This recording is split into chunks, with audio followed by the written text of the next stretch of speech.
नमस्कार दोस्तों। तो इस श्रृंखला में हम जो कोरोना पर जिस निबंध का अध्ययन कर रहे थे, आज हम उसी पर बातचीत अपनी जारी रखेंगे। आपने उसका प्रारंभ देख लिया था, इंट्रोडक्शन देख लिया था, और अब इस निबंध पे कोविड के अन्य पहलुओं पर चर्चा करेंगे। वैसे तो इस महामारी के बारे में आप सब कुछ जानते हैं, हम सब स्वयं भुक्तभोगी हैं और प्रभावित हैं। तो इसके बहुत से पहलुओं, बहुत इसके बारे में जानकारियों के बारे में आप जानते होंगे, लेकिन सब कुछ जानने के बाद ही भी जब वैज्ञानिकों को ही बहुत कुछ इसके बारे में नहीं पता है, तो हम लोगों से और आप लोगों से अपेक्षा ही क्या की जा सकती कि आप सब कुछ जानते होंगे। बहरहाल जिस बात को मैं रेखांकित करना चाहता हूं वो ये है कि किसी भी चीज के बारे में कितनी भी जानकारी आपके पास उपस्थित हो, परंतु निबंध लेखन शैली में उस सामग्री का प्रयोग कैसे करना है, यही बताने के लिए सत्यार्थ एजुकेशन पे मैं यानी चंद्रेश शराब के साथ एक बार फिर उपस्थित हैं। क्या भाषा होगी, किस रूप में आप निबंध को मोल्ड करेंगे, किस रूप में इसको शेप देंगे, ये मुख्य उद्देश्य है हमारा। बाकी मैं जानता हूं कि आपके पास बहुत सारी सामग्री है, सारे संसार में इसका प्रचार हो रहा है, तमाम चैनलों पर बातें आ रही, वो सब आप जानते हैं। परंतु यदि निबंध लेखन में इसकी आवश्यकता पड़ ही जाए तो अपनी सामग्री का प्रयोग आप किस क्रम में, किस अंदाज में आप करेंगे, ये बताने के लिए मैं आपके साथ उपस्थित हूं। तो आइए देखते हैं, आगे चलते हैं। प्रारंभ आपने देख लिया था, उसके बाद एक परिदृश्य आप छोटा सा बताएंगे कि कोरोना यानी कोविड की उत्पत्ति के बाद कैसा दिखता है आपको। तो बताएंगे आप कि इस महामारी की उत्पत्ति के साथ ही अचानक से दुनिया जहां की तहां रुक गई, पूरा विश्व एक दूसरे से कट गया, संचार के साधन बंद कर दिए गए, राष्ट्रव्यापी बंदी जैसी, देश के अंदर राष्ट्रव्यापी बंदी यानी नेशनल लॉकडाउन जैसा शब्द प्रचलन में आया, ऐसी स्थिति लागू हुई। जो जहां के तहां, जो व्यक्ति जहां था वहीं का वहीं फंस के रह गया और दुनिया एक प्रकार से थम के रह गई। तो ये परिदृश्य, ये परिस्थिति थी जहां व्यक्ति अपने परिवार से दूर हो गया था, जहां परिवार अपने घर के प्रियजनों से दूर हो चुका था, घरों की चिंताएं बढ़ती जा रही थीं, और सबसे बड़ी बात थी कि हम बाहर निकल पाने में, अपनों के पास जा पाने में सक्षम नहीं थे। यही स्थिति कोविड की उत्पत्ति के बाद का पहला अनुभव है जो हम सब की नजरों के सामने आया। तो क्या बताएंगे आप परिदृश्य में, क्या बताना है आपको? ये बताना है कि सब इस स्थिति की वजह से क्या हुआ, दुनिया एक दूसरे से कट गई, विश्व संचार के साधन बंद हो गए, राष्ट्रव्यापी बंदी लागू करने की आवश्यकता पड़ गई, जो व्यक्ति जहां था वहीं फंस के रह गया, लोग अपने प्रियजनों से दूर हो गए और प्रियजन अपनों की कमी को महसूस करने लग गए। ठीक है, इतना आप बता लेंगे तो आगे बढ़ते हैं। ये परिदृश्य था, उद्योग धंधे सब बंद हो गए। तो इस परिदृश्य पे आप इस बोर्ड पे भी लिखा हुआ देख रहे हैं कि एक दूसरे से कट गए, राष्ट्र के अंदर लोग जहां के तहां रह गए, राष्ट्रबंदी हो गई, लॉकडाउन की स्थिति आ गई, सामाजिक दूरी जैसा शब्द प्रचलन में आ गया और उद्योग धंधे बंद हो गए, प्रवासन करना पड़ गया। ऐसी परिस्थिति उत्पन्न हो गई। उसके पश्चात आप बताएंगे, दूसरे सेगमेंट पर आएंगे, बताएंगे कि आखिर ये स्थिति क्यों उत्पन्न हुई, आखिर ऐसा क्या हो गया, क्या हम इस स्थिति के लिए, इस परिदृश्य के लिए कौन उत्तरदायी है, तो कहां से ये परिस्थिति आई, ऐसा कहां से आई। तो इस प्रश्न पर विचार करेंगे। तो आप बता सकते हैं कि सार्स CoV-2 के नाम से जाना जाने वाला ये जो वायरस है, या जो सूक्ष्म जीव है, या जो विषाणु है, वह वास्तव में विषाणुओं का एक समूह है जिसे माना जाता है कि यह चीन से उत्पन्न है। चीन के हुवेई प्रांत में ये वुहान शहर से उत्पन्न वायरस है। वुहान शहर से उत्पन्न वायरस है। वुहान क्या हो रहा था आप जानते हैं। यहाँ इस शहर में पहली बार ये उत्पन्न हुआ। यहाँ पर एक पशु बाजार लगता है जहाँ की ताजा मांस उपलब्ध होता है, तुरंत तुरंत जानवरों को मारा जाता है और उसके पश्चात ये मांस वहां पर लोग खरीदते हैं। ऐसा माना जाता है कि यह जो वायरस है, ये जो सूक्ष्म जीव है, यह चमगादड़ों से या पशुओं से मनुष्य में आया। पहले ऐसा माना जाता था कि यह सिर्फ पशुओं से पशुओं में फैलता है, एक पशु से दूसरे पशु में, ऊंटों से पेंगोलिन में, पेंगोलिन से चमगादड़ में फैलता है। ये पशुओं के बीच घूमने फिरने वाला वायरस है, उनको ही परेशान करता है, उन्हीं को तंग करता है। और हम हमेशा की तरह जैसे मानव ये मान लेते हैं पशुओं की दुनिया अलग है, पशु अलग हैं, हम अलग हैं, दूसरे अलग हैं, विश्व की सारी प्रजातियां अलग हैं। मनुष्य की जो संकीर्ण मनोवृत्ति है जिसमें वो ये मानता है कि सबकी दुनिया अलग अलग है, जबकि सच ये है मेरे दोस्तों कि ये पूरी जो वसुधा है वो एक ही है।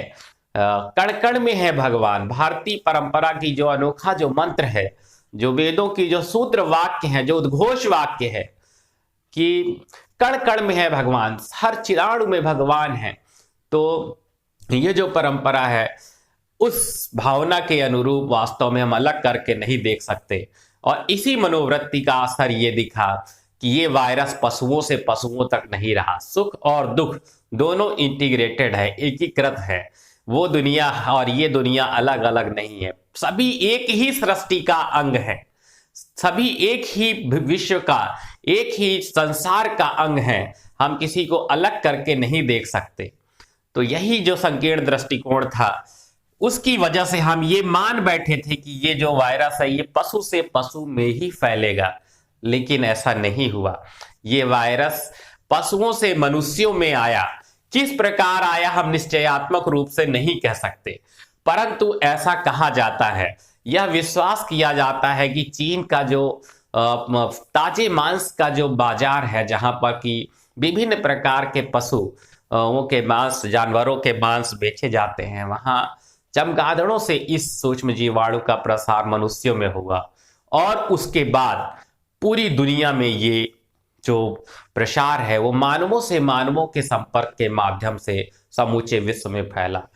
तो ये जो सार्स वायरस है, CoV-2 वायरस है, वास्तव में हम अपनी जिस सोच में सीमित थे उसको चुनौती देता हुआ प्रश्न, इसकी उत्पत्ति ही हमारे सामने प्रश्न खड़ा करती है कि हमारा जो चिंतन है वो व्यापकता को छोड़ करके जो संकीर्णता की ओर जो चला गया था, जो सीमित रूप से अपने आप को देखने लगा था, अलग अलग देखने लगा था, वास्तव में वह भी एक भ्रम था। प्रकृति ने कहा है कि अलग अलग देखने की आवश्यकता नहीं है, वरना अलग अलग कर देने की स्थितियां उत्पन्न हो जाएंगी।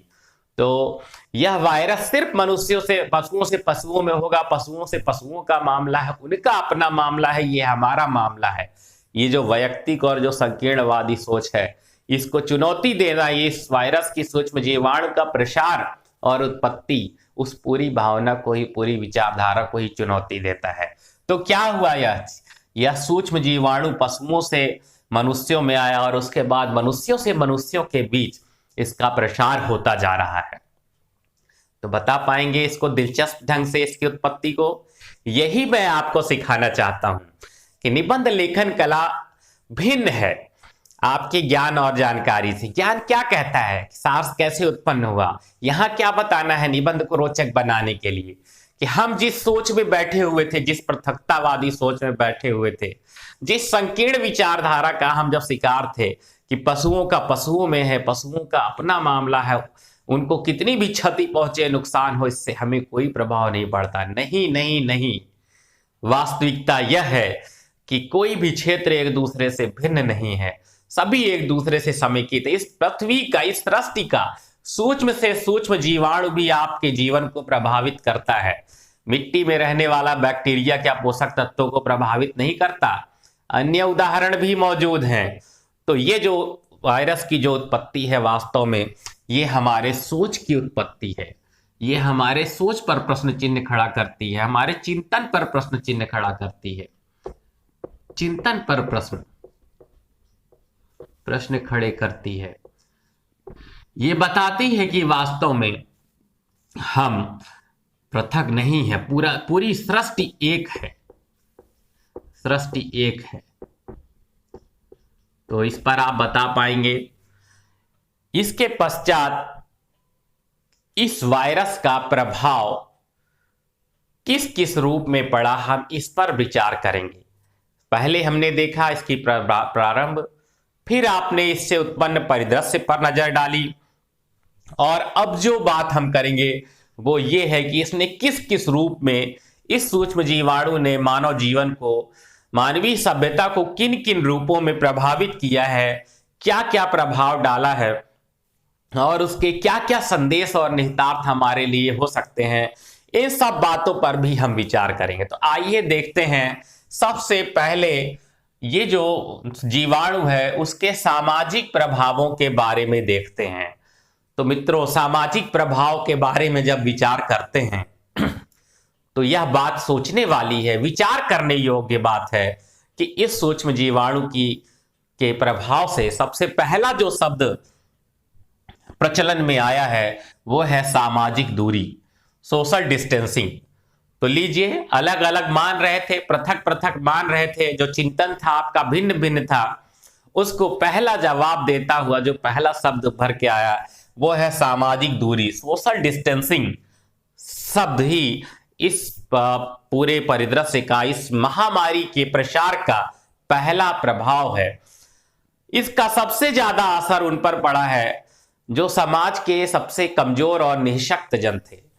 हम लोग वृद्धोपसेवना, नित्योवृद्धोपसेवना, नित्य वृद्धों की सेवा से आयु में वृद्धि होती है, इस संस्कार और परंपरा वाले देश में पहली बार इस सूक्ष्म जीवाणु की वजह से वृद्धों की सहायता, उनकी सेवा करना भी एक करने वाले लोगों की उपस्थिति चुनौती बन गई है।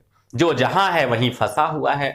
दूसरा कि यदि कोई, सबसे ज्यादा संभावना जिनकी सूक्ष्म जीवाणु से प्रभावित होने की है वह है वृद्ध और बालक।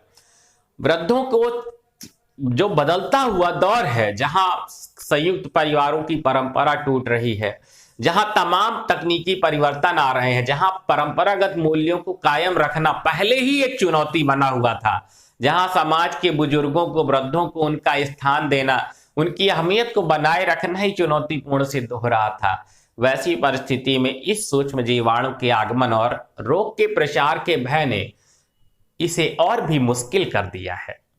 आज वृद्धों को, निःशक्त जनों को सेवा करने वाले लोगों का भी भाव है, लोग भय की भावना से देखते हैं। बहुत ही करीबी और निकट जन, आत्मीय जन ही है जो उनके सेवा कार्य में संलग्न हैं। अन्यथा ज्यादातर लोग जो वृद्ध हैं, बुजुर्ग हैं, आज इस समस्या का सामना कर रहे हैं। जो अकेलापन उनके जीवन में कुछ हद तक था, आज वो बहुत हद तक बढ़ चुका है। तो सामाजिक व्यवस्था का जो, इसका जो प्रभाव है ये पड़ा है। दूसरा है कि सबसे ज्यादा समाज का वंचित वर्ग इससे प्रभावित हुआ है।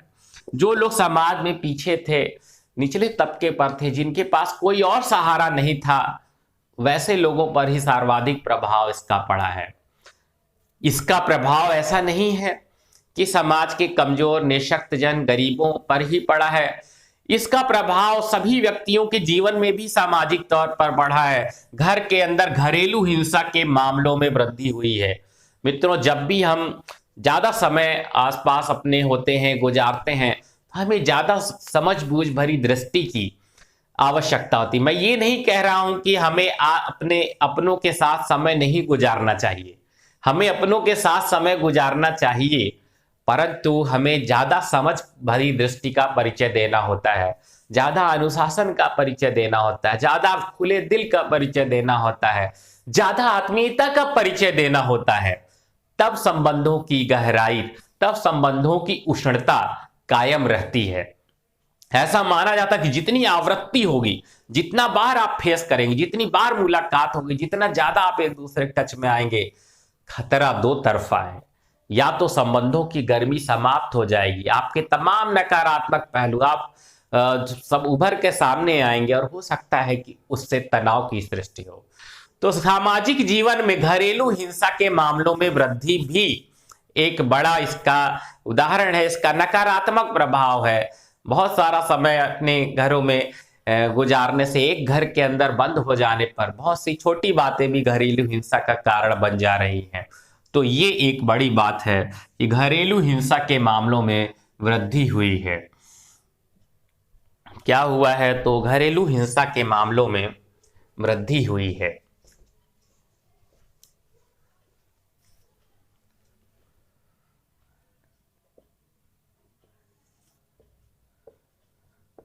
घरेलू हिंसा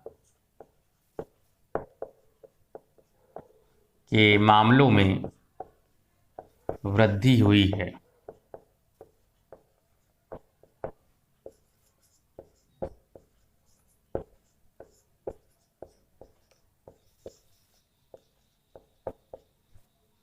इससे क्या हुआ है कि संबंधों में बिखराव की स्थितियां उत्पन्न हुई है।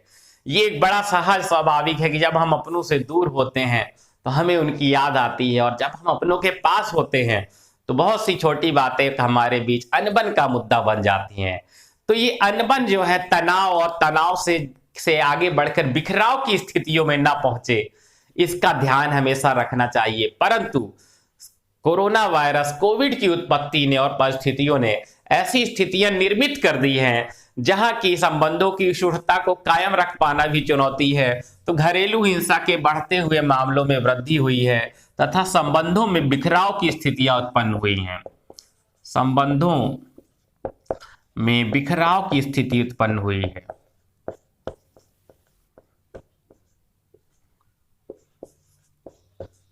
की स्थिति उत्पन्न हुई है।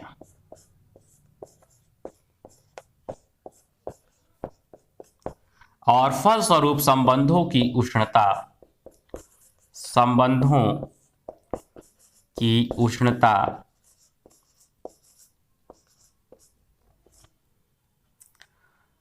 समाप्त हुई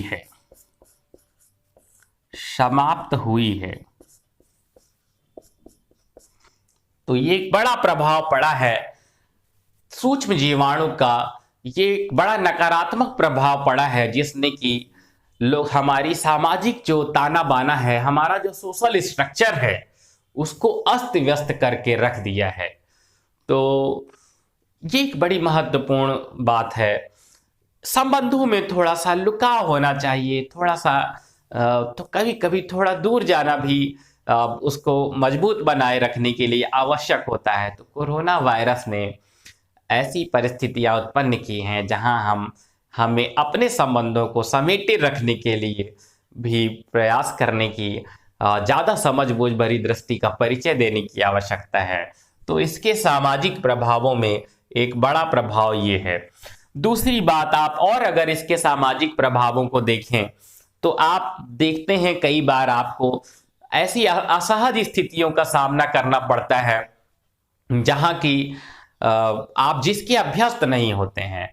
हम लोगों से हाथ मिलाने, गले मिलने, छूने के अभ्यस्त होते हैं, परंतु इन परिस्थितियों में आप जब कभी किसी दुकानदार के पास जाते हैं, कहीं भी जाते हैं और वो कहता है दूर से बातें कीजिए, तो आपको अटपटा लग सकता है।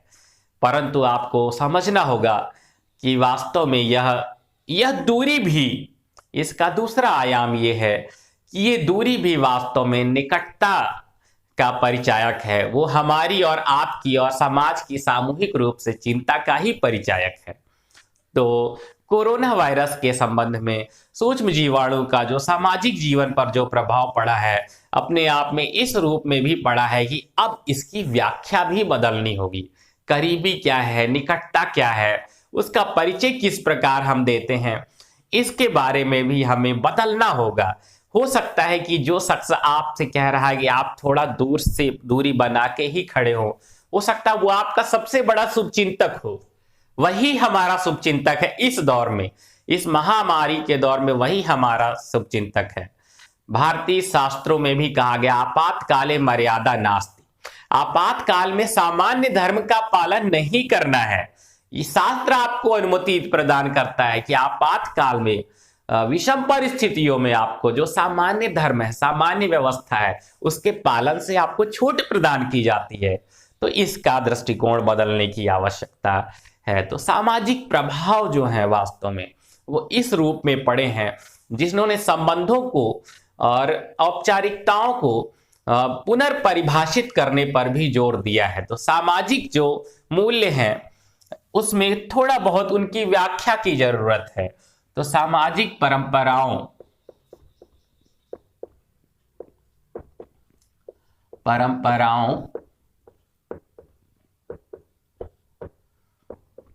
की व्याख्या बदलने की आवश्यकता है, बदलने की आवश्यकता है, क्योंकि आपातकाल में मर्यादा, आपातकाल में सामान्य धर्म का पालन नहीं, सामान्य धर्म का पालन नहीं किया जाता, ये शास्त्र कहते हैं। तो आप इसको नोट करेंगे कि आपातकाल में सामान्य धर्म का पालन नहीं किया जाता, इसको शास्त्र हमें अनुमति प्रदान करते हैं। तो ये जो सामाजिक प्रभाव है ये इस रूप में आप इसको चित्रित करते हैं।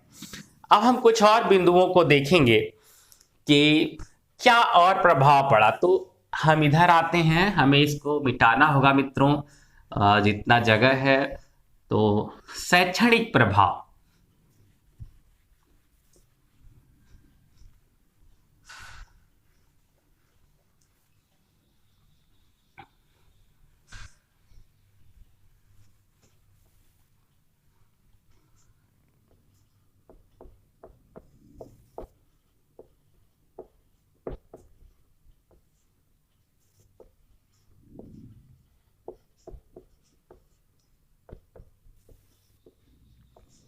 इस बिंदु को आगे और पीछे करके मैं इसकी व्याख्या कर सकता था मित्रों, परंतु ये बड़ा महत्वपूर्ण मुद्दा है। समाज के बाद सबसे ज्यादा जो मुझे चिंतन करने योग्य, क्या चिंता करने योग्य जो मुद्दा दिखा वो था ये जो बच्चों पर पड़ने वाला जो प्रभाव है, जो शैक्षणिक प्रभाव मेरे दिमाग में उमड़ घुमड़ रहा था। यही वजह है कि इसकी वरीयता, चाहे जो जनरली मैं आपसे सामान्यतः वरीयता के अनुसार से आयामों को डिस्कस करता हूं, लेकिन इसका जो एजुकेशनल इम्पैक्ट है, जो शैक्षणिक प्रभाव है और उससे प्रभावित होने वाले जो बालकोचित मन पर पड़ने वाला विपरीत प्रभाव है, उसने मुझे व्यग्र किया कि मैं दूसरे नंबर पर शैक्षणिक प्रभाव को डिस्कस करूं सामाजिक प्रभाव के बजाय। तो कैसे लिखेंगे आप? सबसे बड़ा प्रभाव जो है आप बताएंगे कि शिक्षा व्यवस्था पर पड़ा है। शिक्षा व्यवस्था, स्कूल कॉलेज बंद हो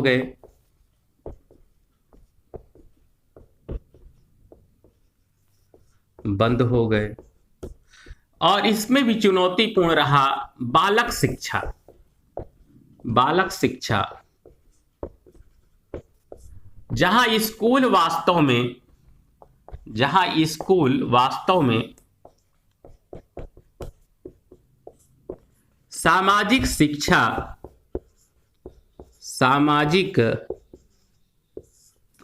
शिक्षा का केंद्र होते हैं। बालक पाठ्य पुस्तक से अधिक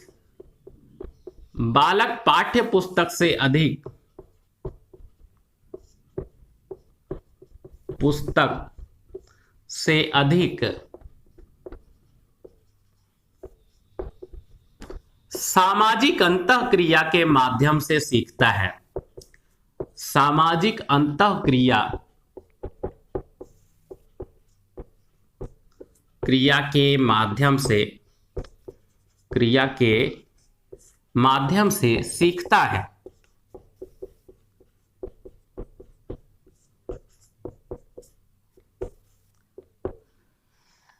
तो ऐसे में स्कूल कॉलेजों के बंद हो जाने के वजह से जो समाज की अंतःक्रिया थी, बालक एक दूसरे से मिलते जुलते थे, सामाजिक जीवन से जो मूल्य थे उनका आदान प्रदान होता था, बोल के नहीं हाव भाव से, मिलजुल करके, खेल की संस्कृति से, बातचीत से, संवाद से, गुरुजनों के संपर्क से जो सामाजिक ज्ञान था, जो सामाजिक मूल्य थे और जो सामाजिक परंपराएं थी, जो बालक के व्यक्तित्व तक प्रवेश करती थी, स्वतः रूप से वो व्यवस्था बाधित हो गई। स्कूल बंद हो गए। स्कूल केवल पुस्तकीय ज्ञान प्रदान करने का माध्यम नहीं थे, यह वास्तव में व्यक्तित्व के आंतरिक विकास को, उसके कौशलों को विकसित करने का एक माध्यम थे। बालक के अंदर, शिशु के अंदर जो बीज पड़े होते थे, जिनके प्रस्फुटन की आवश्यकता थी, जिनको खाद पानी जो प्रदान होता था, वो स्कूली परिवेश से ही प्राप्त होता था। तो पहली बार इस व्यवस्था ने इसे रोक दिया है। ऑनलाइन शिक्षा की व्यवस्था है। निश्चित रूप से तकनीकी ने इस समय उस कमी को पूरा करने की भरसक कोशिश की है, प्रयास किया है। इसका दोष हम तकनीकी पर नहीं प्रदान कर रहे। ऑनलाइन शिक्षा ने वास्तव में यह प्रयास किया है कि इस आपातकाल में बालकों को किस प्रकार ज्ञान की धारा से जोड़े रखा जाए। तो ऑनलाइन शिक्षण का कार्यक्रम प्रारंभ किया गया। इस दौर में ऑनलाइन शिक्षण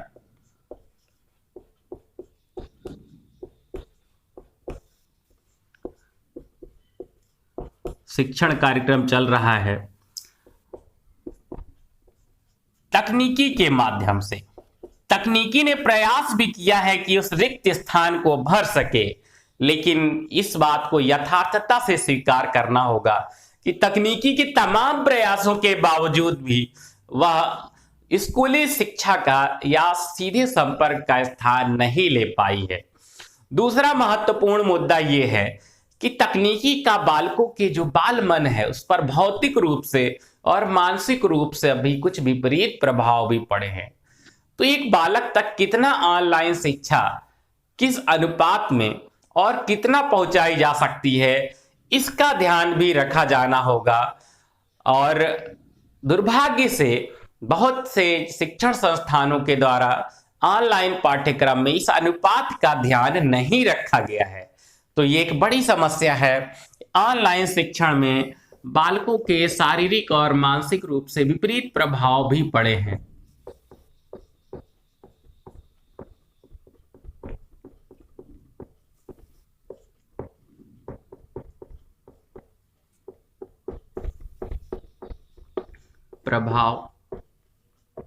सकारात्मक प्रभाव भी पड़े हैं, इससे इनकार नहीं है। ऑनलाइन शिक्षण ने उस कमी को पूरा करने का प्रयास किया है, परंतु ये समस्या भी है।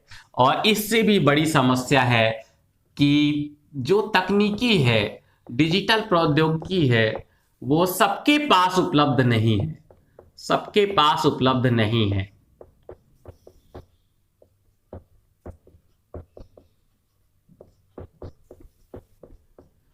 मोबाइल फोन, स्मार्टफोन जिनके पास उपलब्ध नहीं है, उनके लिए यह शिक्षण प्राप्त करना भी मुश्किल कार्य हो गया। तो शिक्षण व्यवस्था पर इसके विपरीत प्रभाव पड़े हैं। उच्चतर शिक्षा की स्थिति तो ठीक है, परंतु स्कूली शिक्षा पर इसके नकारात्मक असर भी पड़े हैं, सकारात्मक प्रभावों के साथ साथ। तो इस वीडियो में हम सामाजिक और शैक्षणिक प्रभावों तक अपनी चर्चा को सीमित रखते हैं और अगले भाग में हम इस निबंध को इसकी परिणति तक इसके पहुंचाएंगे। तो बने रहिए सत्यार्थ एजुकेशन पर कि लघुता का ज्ञान कराता सूक्ष्म कोविड और उससे संबंधित स्थितियों पर बातचीत जारी रहेगी। बड़ा निबंध है, महत्वपूर्ण निबंध है, अगले कुछ वर्षों तक आपके लिए बना रहेगा। तो थोड़ा विस्तार से इसके आयामों पर बातचीत होती रहेगी, इस पर आप तैयार करें। धन्यवाद।